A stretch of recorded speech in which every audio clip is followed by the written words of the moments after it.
저는 오늘 우리는 하나님의 백성입니다. 출애굽기 강의 31번째로 물이 없어도 하나님은 함께 하십니다 라는 제목으로 하나님 말씀 증거하도록 하겠습니다. 우리가 인생을 살아가면서 참 당황스러운 순간은 내가 잘못된 길로 왔다는 생각이 들 때라기보다 내가 옳은 길을 왔다고 믿었었는데 일이 잘 풀리지 않을 때라고 생각해요. 분명 하나님께 기도하고 결정했어요. 분명 하나님을 의지하고 시작했어요. 그리고 매 순간 최선을 다해 하나님께 순종했어요. 그런데 결과는 내 기대와는 정반대예요. 문이 열릴 줄 아는데 닫힙니다. 문제가 해결될 줄 알았는데 더 커집니다. 하나님이 기뻐하실 줄 알았는데 오히려 더 힘든 일이 생깁니다. 그때 우리 마음속에 자연적으로 이런 생각이 들죠. 하나님, 제가 뭐 잘못했나요? 처음부터 제가 잘못된 결정을 내렸던 건가요? 그런데 오늘 본문 말씀을 보면 이스라엘 백성에게 비슷한 일이 일어났어요. 이스라엘 백성은 자기들이 가고 싶은 곳으로 마음대로 간 것이 아니었잖아요. 하나님의 인도하심을 따라 지금 계속해서 광야에서 전진해 나가고 있어요. 그런데 그들이 도착한 곳은 마실 물이 없는 무리바였어요. 오늘 본문은 우리에게 아주 중요한 것을 가르쳐 줍니다. 하나님의 인도하심을 받는다고 해서 항상 오아시스에 도착하는 것이 아니에요. 때로는 하나님께서 우리를 물이 없는 르비딤으로도 인도하세요. 그렇다면 우리가 그러한 상황 속에서 무엇을 기억해야 하는가? 그 광야 한가운데서도 하나님의 눈길은 여전히 우리를 향해 있습니다. 이걸 기억해야 되는 거예요. 그렇다면 우리가 그 상황 속에서 던져야 되는 중요한 질문은 하나님이 인도하셔서 온 바로 이곳에 만약 물이 없다면 우리는 어떻게 해야 하는가? 이 상황 가운데 우리가 어떠한 자세를 가져야 하는가? 이 질문을 하는 게 중요한 거죠. 저는 오늘 우리가 하나님의 인도하심을 받고 순종하며 주님의 뜻 안에서 신앙생활을 하지만 그럼에도 일이 잘 풀리지 않는 것 같은 바로 그 순간에 어떻게 반응하고 또 어떻게 올바른 태도를 가져야 하는지 말씀을 통해서 배우기 원하고요. 그런 상황 속에서도 여전히 우리와 함께 하시는 신실하시고 선하신 바로 그 하나님께 더욱더 우리의 시선을 고정하기를 소망하는 마음으로 하나님 말씀 증거하도록 하겠습니다. 저희는 지난 2주에 걸쳐서 이스라엘 백성이 양식이 다 떨어져 배고픈 상황에 하나님께서 광야에서 매일 200만 명이 넘는 이스라엘 백성들을 위해 공급해 주시는 내용을 나누었죠. 또 제7일째에는 하나님이 일하지 말고 하나님만 신뢰하면서 온전히 안식하라고 그 안식일 제도를 지정해 주신 그 하나님의 마음에 대해서 또 나누었어요. 이제 오늘 본문 말씀은 하나님께서 만나를 공급해 주시기 시작하셨던 바로 그 신광야를 떠나서 르비딤이라는 곳에 도착했을 때에 일어났던 사건을 우리들에게 알려주고 있는데 오늘 본문 말씀 17장 1절 우리 같이 한번 읽기를 원합니다. 시작. 이스라엘 자손의 온 회중이 여호와의 명령대로 신광야에서 떠나 그 노정대로 향하여 르비딤의 장막을 쳤으나 백성이 마실 물이 없는지라 했어요. 지금 1절이 어떻게 시작하냐면 이스라엘 자손의 온 회중이 여호와의 명령대로 의도적으로 이 성경 저자가 지금 여호와의 명령대로 이스라엘 백성들이 움직이는 것을 알려주고 있는 거예요. 그렇죠? 그래서 명령대로 신광야를 떠나 르비딤에 장막 쳤다라고 알려주고 있어요. 먼저 지도를 보도록 하겠습니다. 지도가 잘 보일지는 모르겠는데 여기가 애굽 땅이죠. 여기 라암스에서부터 출애굽을 했어요. 그리고 쭉 내려오다가 이 홍해 끝자락을 하나님의 기적으로 건넜다고 했죠. 그리고 이제 광야 생활, 본격적인 광야 생활을 시작했는데 지난 2주 동안 우리가 이 신광야에서 있었던 일을 나눴어요. 그리고 이제 신광야에서 조금만 더 가면 여기 7번 르비딤 보이죠. 오늘 본문 말씀의 배경이 바로 이 르비딤입니다. 근데 이 르비딤은 이제 앞으로 이 이스라엘 백성들이 하나님께로부터 율법을 받게 될 이 시내산, 이 호렙산에 바로 옆에 있어요. 멀지 않고 가까운 곳이에요. 그렇죠? 그런데 이 르비딤에 도착했을 때의 성경이 마실 물이 없었다라고 우리들에게 알려주고 있어요. 근데 전에도 이미 이스라엘 백성들이 물이 없어서 큰 고생을 했던 격이 있었잖아요. 근데 또 동일한 경험을 하게 된 거예요. 근데 성도님들, 지금 이스라엘 백성은 자기들 마음대로 지금 걸어가고 있는 게 아니죠. 지금 낮에는 구름 기둥이, 밤에는 불 기둥이 그들을 인도하고 있었고, 그들은 그 기둥이 그들을 인도하는 대로 그냥 따라만 간 거예요. 아까 1절의 말씀, 하나님이 명령대로 지금 순종하면서 걸어가고 있는 거예요. 그렇게 하나님의 인도하심을 받아 르비딤에 도착했는데 마실 물이 없다는 거죠. 성도님들, 제가 질문 하나 드리도록 하겠습니다. 하나님은 이스라엘 백성이 이 르비딤에 도착하면 마실 물이 없을 것을 아셨나요? 모르셨나요? 아셨죠. 전지하신 하나님인데, 그럼에도 불구하고 하나님은 이스라엘 백성을 르비딤으로 인도하셨다는 거예요.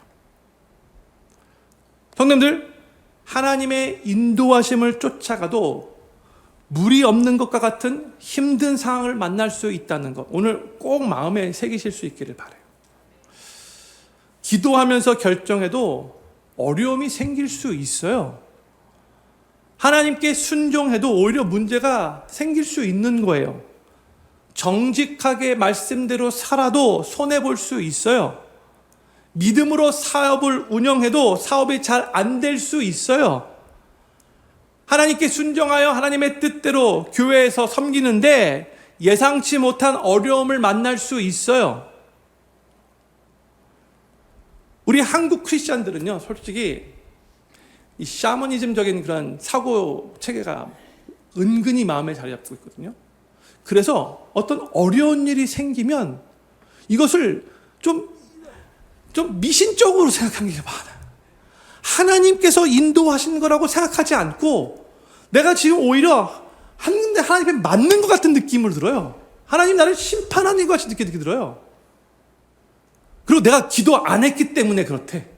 뭐 그럴 수도 있겠지만 전자동으로 그렇게 보통 생각하는 경우가 너무나 많아요. 특히 한국 크리스찬들 안에. 성도님들, 하나님은 우리를 물이 넘치는 오아시스로 인도하시지만 또한 물이 없는 르비딤으로도 인도하신다는 것, 이거 기억하셔야 돼요. 중요한 것은요, 우리가 있는 곳이 오아시스냐 르비딤이냐가 아니에요. 중요한 것은 우리가 지금 하나님의 인도하심을 받고 있느냐 아니냐, 이게 중요한 거죠. 우리는 오아시스와 같은 곳에 오게 되면 정말 감사하죠. 기뻐해요. 하나님 나를 축복해 주셨습니다. 고백해요. 그렇게 해야 되는 거예요. 당연히 그렇게 해야 되는 거예요. 그러나 물이 없는 르비딤과 같은 곳에 오게 되면 하나님이 정말로 나를 사랑하시나? 이런 질문을 해요. 의심이 들어요.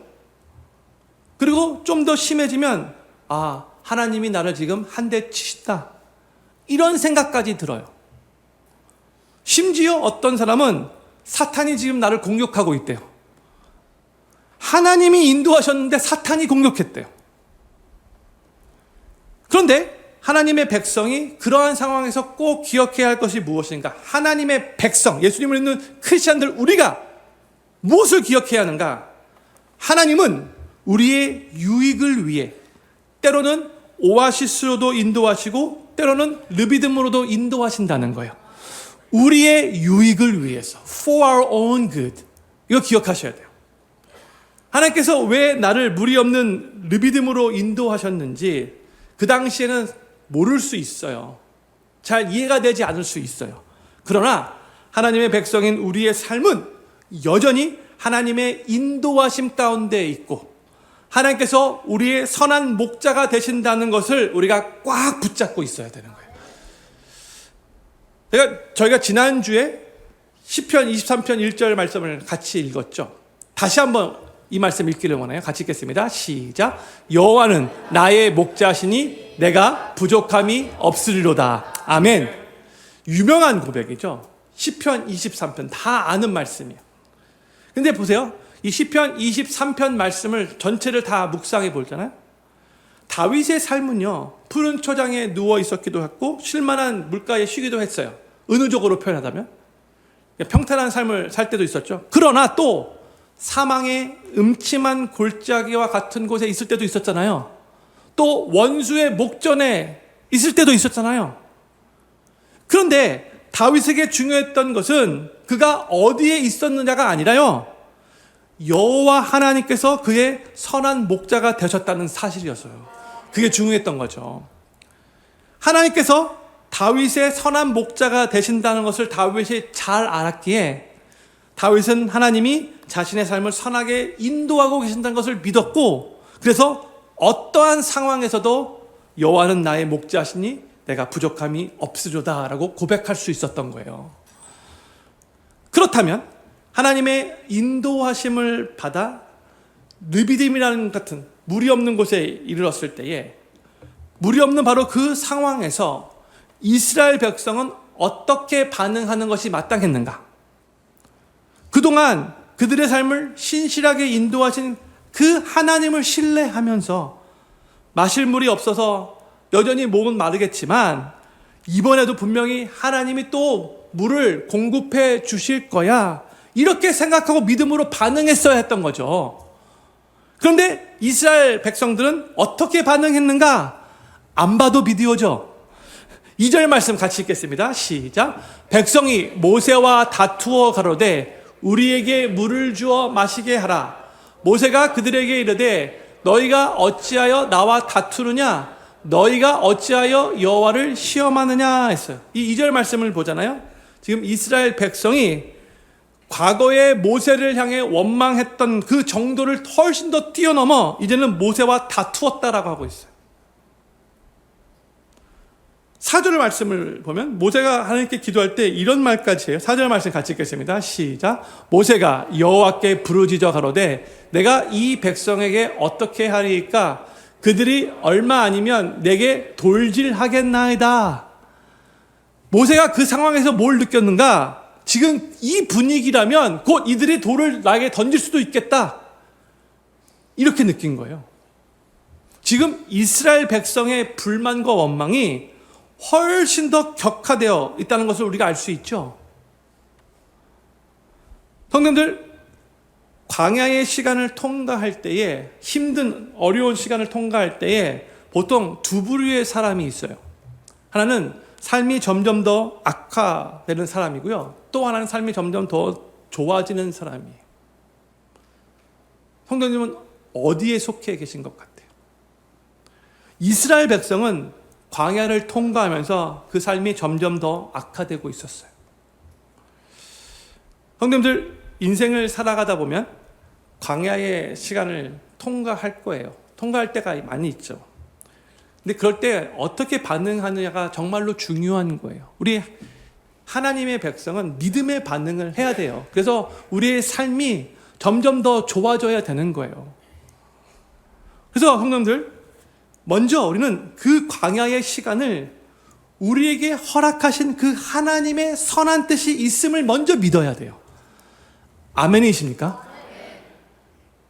솔직히 광야 생활 누가 좋겠습니까? 그러나 그럼에도 불구하고 나에게 이 광야 생활을 허락하신 하나님의 선한 뜻이 있구나, 믿음으로 고백해야 돼요. 여긴 분명히 하나님의 목적이 있어, 고백하셔야 돼요. 그리고 바로 이 시간을 통해 내 삶이 더 나아지고 더 겸손해지고 더 성장하고 더 성화되고 더 영적으로 강해지기를 위해 간절히 기도하며 하나님 더 의지해야 되는 거죠.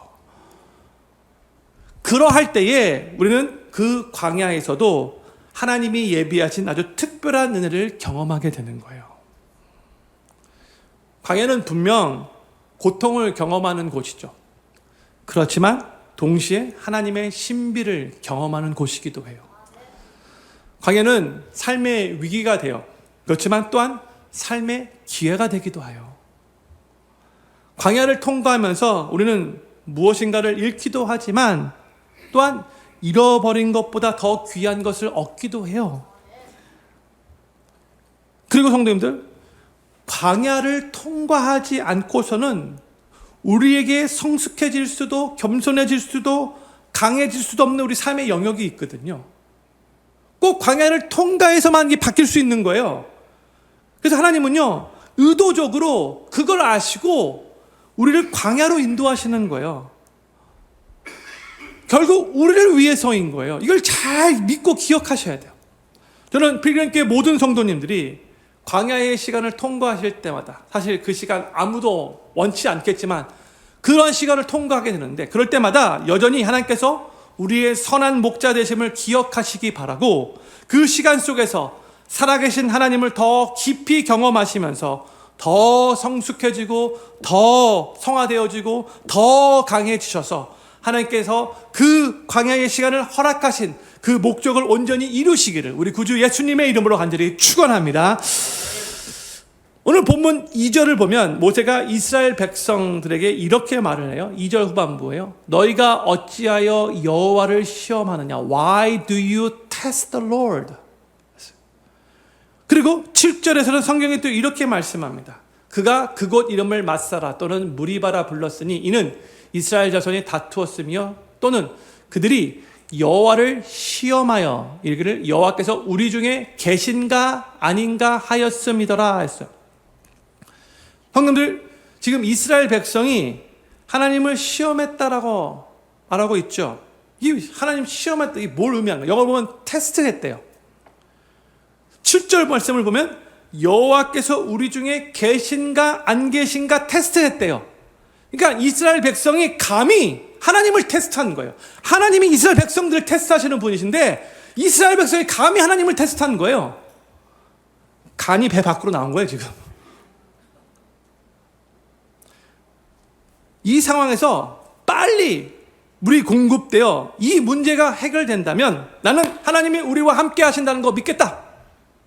그러나 이 문제가 빨리 해결되지 않으면 나는 믿지 않을 거야. 그러니 하나님의 존재를 한번 증명해봐라. 이스라엘 백성이 하나님을 이런 식으로 테스트한 거예요. 그 마음 중심에 이런 마음이 있었던 거예요. 그러니까 이스라엘의 문제는요, 물이 없었다는 사실 자체가 아니었어요. 그들의 문제는 물을 기준으로, 물을 빨리 공급해주나 그렇지 않냐, 그걸 기준으로 하나님의 존재와 신실하심을 판단했다는 거죠. 성도님들, 이 상황에서 하나님, 우리가 하나님께 순종하여 이곳으로 왔는데 여기에도 물이 또 없네요. 지난번에도 물이 없을 때 참 많이 힘들었는데, 그런데 하나님께서 지금 여전히 우리와 함께하고 계심을 믿습니다. 그래서 하나님, 우리가 지금 너무나 목이 마른데 하나님 우리에게 물을 공급해 주십시오. 이렇게 반응하는 것은 조금도 문제가 되지 않아요. 도리어 이렇게 반응하는 것이 믿음의 반응이에요. 그런데 이스라엘 백성들은 이렇게 반응하지 않았어요. 지금 물을 빨리 내려주시면 하나님이 우리와 함께 하신다는 것을, 그러면 우리가 믿겠습니다. 이게 하나님 테스트하는 거죠. 이건 큰 문제가 되는 거예요.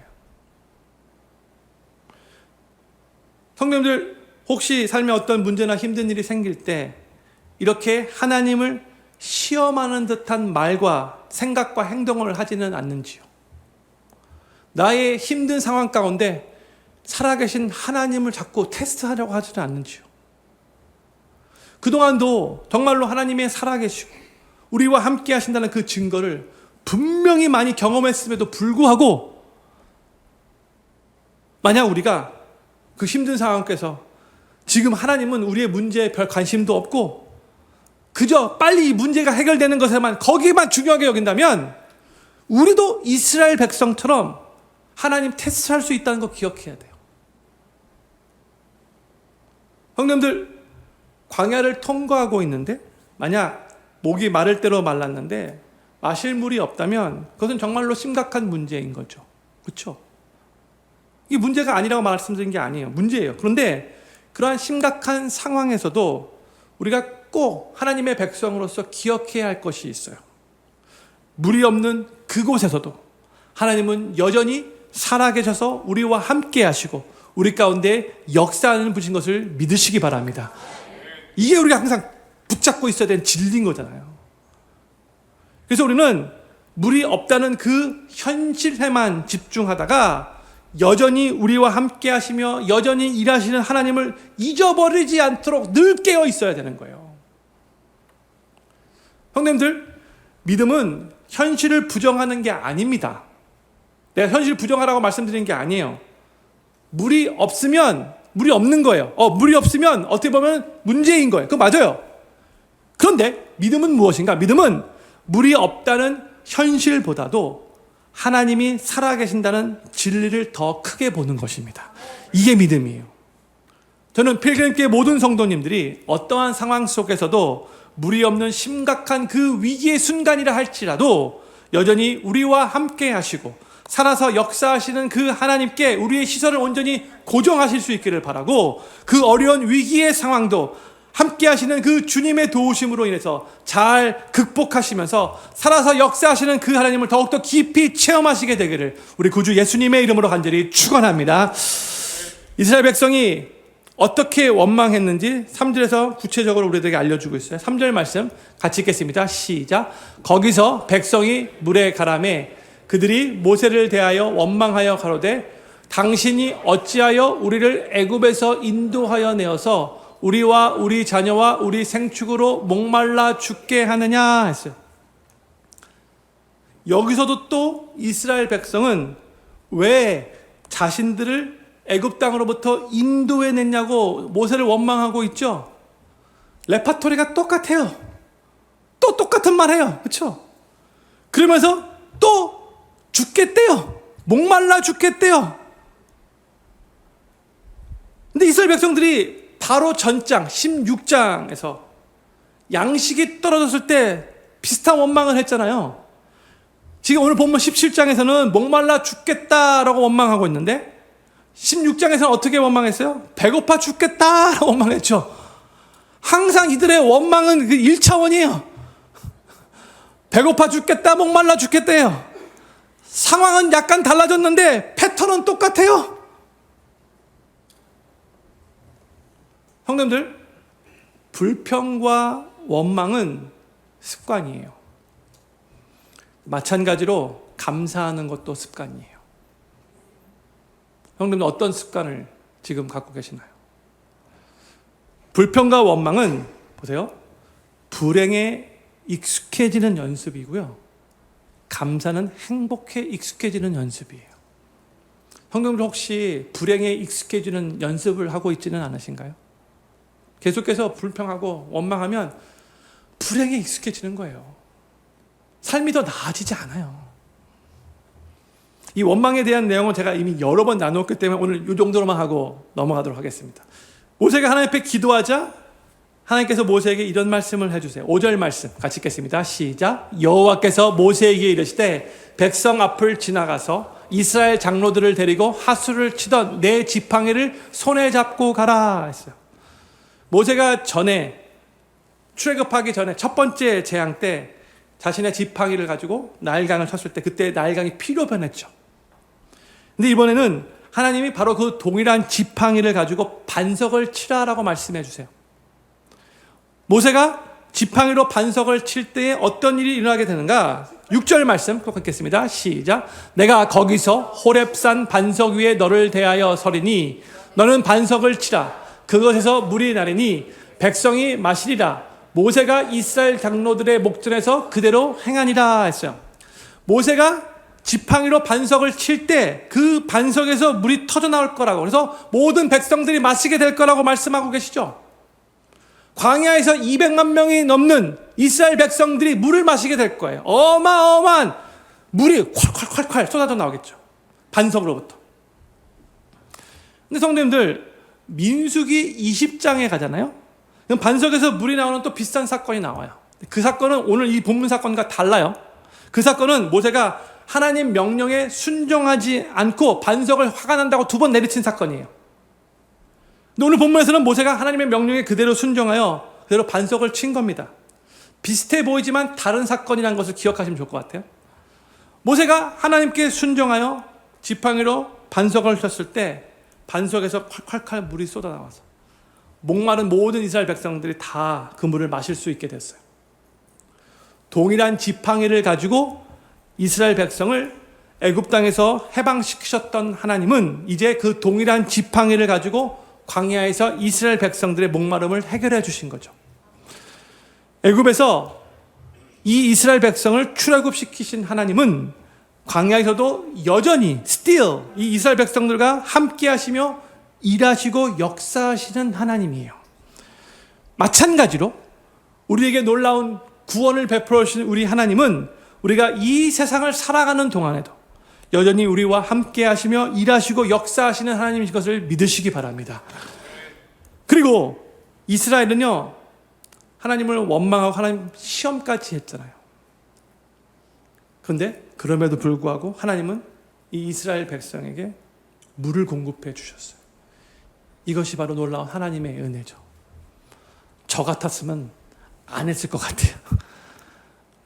야, 또 원망하냐? 야, 뭐 나를 이번엔 테스트까지 해? 오케이. 제가 하나님이 아닌 게 얼마나 다행이에요. 그런데 보세요. 이 사건이 너무나 중요한 사건이에요. 뭐냐면 신약으로 와서 사도 바울은 고린도전서 10장 4절에서 본문 말씀에서 생수가 터져나온 이 반석이 바로 예수 그리스도를 예표한다고 가르치고 있어요. 고린도전서 10장 4절 말씀을 같이 한번 읽겠습니다. 시작. 다 같은 신령한 음료를 마셨으니 이는 저희를 따르는 신령한 반석으로부터 마셨음에 그 반석은 곧 그리스도시라. 아멘. 그리고 이 땅에 우리의 구세주로 오신 우리 예수님은 요한복음 4장 14절에서 이렇게 선포하셨어요. 또 함께 읽겠습니다. 시작. 내가 주는 물을 먹는 자는 영원히 목마르지 아니하리니 나의 주는 물은 그 속에서 영생하도록 솟아나는 샘물이 되리라. 아멘. 사랑하는 필그림교회 성도님들, 우리의 인생에도 물이 없는 르비딤이 찾아올 거예요. 그런데 그때 우리가 기억해야 할 것은 바로 물이 없어도 여전히 하나님은 우리와 함께 하신다는 그 진리예요. 그리고 나서 더 한 단계 나아가 예수님을 믿는 우리 크리스찬들에게는 생명의 반석이신 예수 그리스도가 함께 하신다는 것을 기억하시기 바랍니다. 세상의 물은요, 그 당시에는 잠깐 시원하게 하겠지만 또다시 목마르게 하지만 예수님께서 주시는 생수는 영원히 목마르지 않는 만족으로 우리를 인도하십니다. 그래서 감사한 거예요. 그래서 우리는 물이 없는 르비딤에서 그런 힘든 상황을 만나게 되면 먼저 해야 할 일은 무엇인가? 내 문제에 고정되어 있었던 그 눈을 이제는 살아계신 하나님께 돌려 그 하나님께 고정시켜야 하는 거예요. 저는 여기 계신 모든 필그림교회 성도님들이 인생의 르비딤에서도 물이 없어도 함께 하시는 그 하나님을 끝까지 신뢰하시며 생명의 반석이신 예수 그리스도께 온전히 그 시선을 고정하심으로 인해 날마다 주님이 주시는 생수로 만족하며 하루하루 살아가시기를 우리 구주 예수님의 이름으로 간절히 축원합니다. 우리 다 같이 자리에 일어나셔서